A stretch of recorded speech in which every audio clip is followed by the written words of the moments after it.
ओम शांति। आज 23 अप्रैल 2021 है और आज की बाबा की साकार मुरली का स्पष्टीकरण देंगी आदरणीय आशा दीदी। ओम शांति दीदी। ओम शांति। बाबा ने कहा, मीठे बच्चे, बाप की ये वंडरफुल हट्टी यानी दुकान है जिस पर सब वैरायटी सामान मिलता है, उस हट्टी के तुम मालिक हो। हट्टी कहते दुकान को। तो बाबा जब आते हैं तो हम बच्चों के लिए सौगात लाते हैं। मैं तो यही कहूँगी, बाबा हम बच्चों के लिए कमाई करने का साधन ये सौगात हट्टी के रूप में देते हैं, जिसमें बाबा कहते हैं वैरायटी वक्खर है। वैरायटी वक्खर कौन सा? वक्खर कहते सामान को। तो क्या क्या है बाबा के पास? बाबा के पास ज्ञान भी है, शक्तियाँ भी हैं, सुख भी है, वरदान भी हैं, आशीर्वाद भी हैं, दुआएं भी हैं, बहुत सारी चीज़ें इस हट्टी में उपलब्ध हैं। तो बाबा कहते जो दुनिया चाहती है वो सब मेरे पास उपलब्ध है, और क्योंकि तुम मेरे बच्चे हो तो तुम उस हट्टी के मालिक हो। अब मालिक का काम है उस हट्टी को बढ़ाना, विस्तार में ले जाना। तो तुमको मैं ये देता हूँ, अब तुम इससे सेवा करो। ये सामान है, इससे सेवा करो, खूब बिजनेस अच्छा करो, व्यापार करो, लोगों को दो।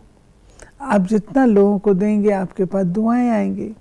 कोई धन की तो बात नहीं है, लेकिन जब उनको आंतरिक सुख मिलेगा, आत्मा को सुख मिलेगा, उनको खुशी होगी, उनके जीवन में शक्ति आएगी, तो वो क्या करेंगे? आपको दिल से दुआएं देंगे। और वो जो दुआएं हैं वो आपकी हट्टी को और अच्छा चलाएंगी, और उससे आपकी और अच्छी कमाई होगी। और आप जो चाहते हैं संगम युग पर कि हम पुरुषार्थ करके ऊंच पद के अधिकारी बने, वो हम बन सकते हैं। प्रश्न है, इस वंडरफुल दुकानदार की कॉपी कोई भी नहीं कर सकता, क्यों? क्योंकि ये स्वयं ही सर्व खजानों का भंडार है, ज्ञान का, सुख का, शांति का, पवित्रता का, सर्व चीज़ों का सागर है। जिसको जो चाहिए वो मिल सकता है। निर्वृत्ति मार्ग वालों के पास ये सामान मिल नहीं सकता। कोई भी अपने को बाप समान सागर कह नहीं सकते। ये बात हमारे समझने की है कि ये केवल बाबा ही दे सकते हैं, क्योंकि सुख को निवृत्ति मार्ग वाले नहीं मानते हैं।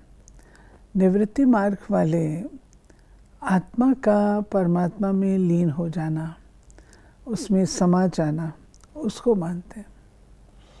लेकिन जो जीवन मुक्ति वाले हैं, प्रवृत्ति मार्ग वाले हैं, जो घर गृहस्थ में रह कर के इन सब से मुक्त होने का प्रयास करते हैं, उनके लिए ज्ञान है। उनको तो ज्ञान की भी ज़रूरत नहीं है। वास्तव में सब आत्माएं वापस तो अपने घर जाती ही जाती हैं। ज्ञान की आवश्यकता भी, समझदारी की आवश्यकता भी हमें तब है जब हम समाज के बीच में हैं। तो उसमें मुझे कैसे चलना है, क्या समझ रखनी है, वो सब बातें तो वहाँ के लिए हैं, वहाँ के लिए तो है ही नहीं। तो बाबा ये बात कहते हैं कि तुम्हें चलते घर गृहस्थ में रहते हुए भी ये चीज़ जो है अपनानी है, जिससे तुम आगे औरों को भी दो। निवृत्ति मार्ग वाले तो दे नहीं सकते, उनके पास ये हो भी नहीं सकता, क्योंकि उसको मानते नहीं है ना। मनुष्य शांति के लिए भटकते रहते हैं। कोई को दवाई चाहिए, आज हम देख रहे हैं दवाई के लिए भी लोग भटक रहे हैं। कोई को कुछ चाहिए, वो सब हद की दुकान है। सारी दुनिया में सबके पास हद की चीज़ें हैं। ये एक ही बाप है जिनके पास बेहद की चीज़ें हैं, इसलिए उनकी महिमा भी गाते हैं। पतित पावन है, लिबरेटर है, ज्ञान का सागर, आनंद का सागर है। तो ये सब वैरायटी वक्खर है। लिस्ट लिखेंगे तो बहुत हो जाएगी। आधा कल्प के लिए तुम्हारे भंडारे भर जाते हैं। ऐसी कोई अप्राप्त वस्तु नहीं रहती जिसके लिए पुकारना पड़े। और फिर ड्रामा प्लान अनुसार तुम सब वर्षा लेकर फिर धीरे धीरे सीढ़ी उतरते हो। तो बाबा ने बताया कि ये दुकान खुलता है संगम युग पर, और संगम युग पर बाबा कहते हैं कि जो भी तुम्हें चाहिए, जो कुछ तुम इमेजिन करते हो, लोग तो भटकते हैं शांति के लिए, छोटी मोटी चीज़ों के लिए भी भटकन होती है, क्योंकि अगर मन खुश नहीं है तो तन में भी प्रॉब्लम्स आएंगे। अगर मन खुश है तो तन भी हमारा ठीक रहेगा। इसलिए बाबा ने बात कही है कि लिस्ट निकालो, तुमको बाबा से प्राप्त क्या होता है, क्या क्या प्राप्ति है बाबा से। अगर हम लिस्ट निकालेंगे तो बेशुमार है, जिसको हम कह सकते हैं गायन है अप्राप्त नहीं कोई वस्तु देवताओं के खजाने में, हम कह सकते हैं अप्राप्त नहीं कोई वस्तु बाबा की हट्टी में, सब कुछ अवेलेबल है। तो हमको वो लिस्ट निकालनी चाहिए कि क्या क्या चीज़ बाबा की हट्टी में है। और फिर अगर मैं मालिक हूँ और बाबा ने मुझे भी एक मॉल कहो, दुकान कहो, खोल करके दी है, तो मेरे पास दुकान में भी सब प्रकार का वक्खर है। अगर मेरी दुकान पर कोई आता है पूछने शांति, तो क्या मैं उसको शांति दे सकती हूँ? या मैं उसको कहूँगी नहीं भाई शांति आज नहीं है, तुम सुख ले जाओ, तो वो संतुष्ट तो नहीं होगा। वो कहेगा मैं सौदा कर रहा हूँ, तो जिस चीज़ का सौदा कर रहा हूँ मुझे वो मिलनी चाहिए, दूसरी तो आप नहीं कर सकते हैं। तो ऐसे ही बाबा कहते हैं अपनी दुकान में हर प्रकार की चीज़ को रखने के लिए पहले हमको स्वयं को भरपूर करना होगा। जब हम भरपूर होंगे तब हम आगे दे सकेंगे। बाबा ने कहा किसको गुस्सा करते हैं तो कहते हैं तेरी कला काया ही खत्म हो गई। तुम भी जो सर्वगुण संपन्न 16 कला संपूर्ण थे, वो कलाएं सब खत्म हो गई हैं। फिर बाबा ने कहा कि धर्म भ्रष्ट कर्म भ्रष्ट बन जाते हैं, तो धन माल भी गुम हो जाता है, फिर नीचे गिरने लग पड़ते हैं। बाप समझाते हैं तुमको इतना धन दिया, तुमको हीरे जैसा बनाया, फिर तुमने धन माल कहाँ गवा दिया? बाबा पूछेगा ना कि मैं तुमको इतना भरपूर करके जाता हूँ, इतना कुछ तुमको दे के जाता हूँ, तुमने फिर ये सारा क्या किया? बाबा ने कहा कि हेवन के द्वार खुले तो ज़रूर सब हेवन में ही आएंगे। ये बातें कोई डिफ़िकल्ट नहीं है, महिमा सिर्फ एक बाप की है। बाबा कहते हैं कि हेवन के द्वार खोलता हूँ तो हेल के द्वार बंद हो जाते हैं। हेल और हेवन इकट्ठा तो नहीं होगा ना। जब हेवन के द्वार खुले तो हेल के द्वार बंद, यानी जब निर्विकारिता, जब दैवी संपदा उसका आरंभ हो जाता है तो आसुरी संपदा वहाँ प्रवेश नहीं कर सकती है। तो इसलिए अब बाबा जो हमको ज्ञान सुना रहे हैं उसके द्वारा स्वर्ग के द्वार खुल रहे हैं। अभी चॉइस हमारी है, दोनों तरफ हैं। एक तरफ नरक है जिसमें ऑलरेडी रह रहे हैं, दूसरी तरफ स्वर्ग है जिसमें हमको जाना है। चॉइस हमारी, हम कहाँ जाना चाहते हैं। क्या वर्तमान को हम एंजॉय कर रहे हैं या डिस्टेस्ट डेवलप हुआ है, ये चेक करने की चीज़ है। अगर वैराग्य नहीं है तो स्वर्ग उसके आगे क्या है।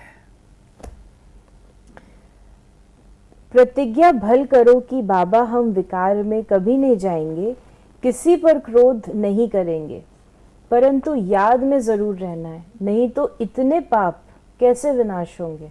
बाकी नॉलेज तो बड़ी सहज है। बाबा ने कहा कि बाबा ने कर्म योगी भी कहा, कर्म योगी तो तुम हो, धंधा आदि करते बुद्धि योग बाप से लगाना है। माशूक बाप खुद कहते हैं, तो माशूकों ने आधा कल्प याद किया है, अब मैं आया हूँ मुझे याद करो। ये याद घड़ी घड़ी भूल जाते हैं, इसमें ही मेहनत है। कर्मातीत अवस्था हो जाए तो फिर ये शरीर ही छोड़ना पड़े, जब राजधानी स्थापन हो जाएगी तब तुम कर्मातीत अवस्था को पाएंगे। इसको स्पष्ट करें कि जब राजधानी स्थापन हो जाएगी तब तुम कर्मातीत अवस्था को पाएंगे या जब हम कर्मातीत होंगे? दोनों ओतप्रोत है। इसमें बाबा कहते हैं कि जब तुम्हारे इतने सतो प्रधान संस्कार बन जाएंगे, राजधानी की स्थापना से भाव ये है कि आप रेडी हैं, आप रेडी हैं उस रोल को अपनाने के लिए। तो अगर हम रेडी हैं उस रोल, कर्मातीत हैं, तो राजाई की स्थापना भी, राजधानी की स्थापना भी रेडी है। अगर हम रेडी नहीं तो राजधानी भी नहीं है। तो ये मेरे पर व्यक्तिगत रूप से भी अप्लाई करता है और सबके संगठित रूप से भी अप्लाई करता है। मूल बात है कि मुझे अपने आप को तैयार करना है। मैं तैयार हूँ तो हो सकता मेरा जन्म बहुत अच्छा आरंभ में आ जाए, तो वो भी हमको देखना। तो मुझे अपने आप को तैयार कर, मैं तो इसको इस भाव से लेती हूँ कि राजधानी की स्थापना अर्थात जब संगठित रूप से, वर्तमान समय हम देख भी रहे हैं कि ब्राह्मण कुलभूषण इस तपस्या में लगे हुए हैं कि अब हमें वापस घर जाना है। कोरोना काल एक प्रकार का हर एक को समय दे रहा है। अपने आप को प्रिपेयर करो, अपने आप को अच्छा बना लो, अपने आप को योग्य बना लो। तो ये जो समय है, बाबा ने कहा था समय टीचर बन जाएगा। ये जो समय है अब हमें ये प्रेरणा दे रहा है कि अब हमको अपने आप को रेडी कर लेना चाहिए। जो छोटी छोटी बातें हम पकड़ करके बैठे हैं, जो ऐसे संस्कार हम पकड़ के बैठे हैं, अब वो चलने वाले नहीं हैं। उन्हें छोड़ देंगे तो जैसे हम तैयार हैं सतो प्रधान अवस्था तक पहुंचना है, तब तो राजधानी स्टार्ट होगी। त्रेता युग की निशानियों से तो नहीं होगी। कभी जीते कभी हारे या युद्ध करते रहे, वो त्रेता युग की निशानी है। विजयीपन के संस्कार बहुकाल के होंगे, तब समझो कि हम कर्मातीत स्थिति के समीप हैं।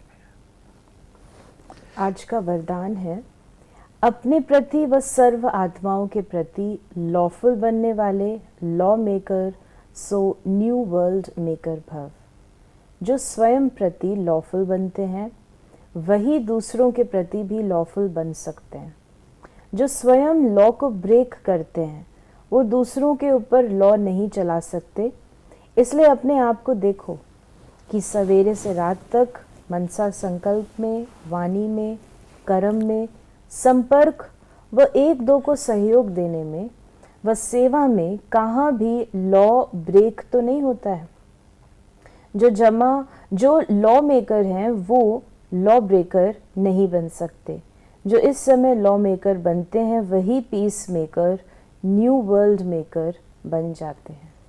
ये बात हमको अंडरलाइन करनी है। Law makers cannot be law breakers and law breakers cannot be law makers.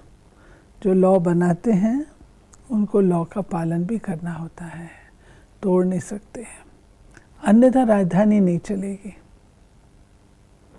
Slogan है, कर्म करते कर्म के अच्छे व बुरे प्रभाव में न आना ही कर्मातीत स्थिति है। मतलब अच्छे या बुरे का प्रभाव ना आए, एक योगी की निशानी है, परंतु इसमें एक्सपर्टीज लेना वो कर्मातीत बनना है। तो ये थे बाबा के आज के महावाक्यों का स्पष्टीकरण। यदि आपके मन में कोई सवाल है तो आप उसे व्हाट्सएप करें या SMS करें 8826599309 पर। ओम शांति।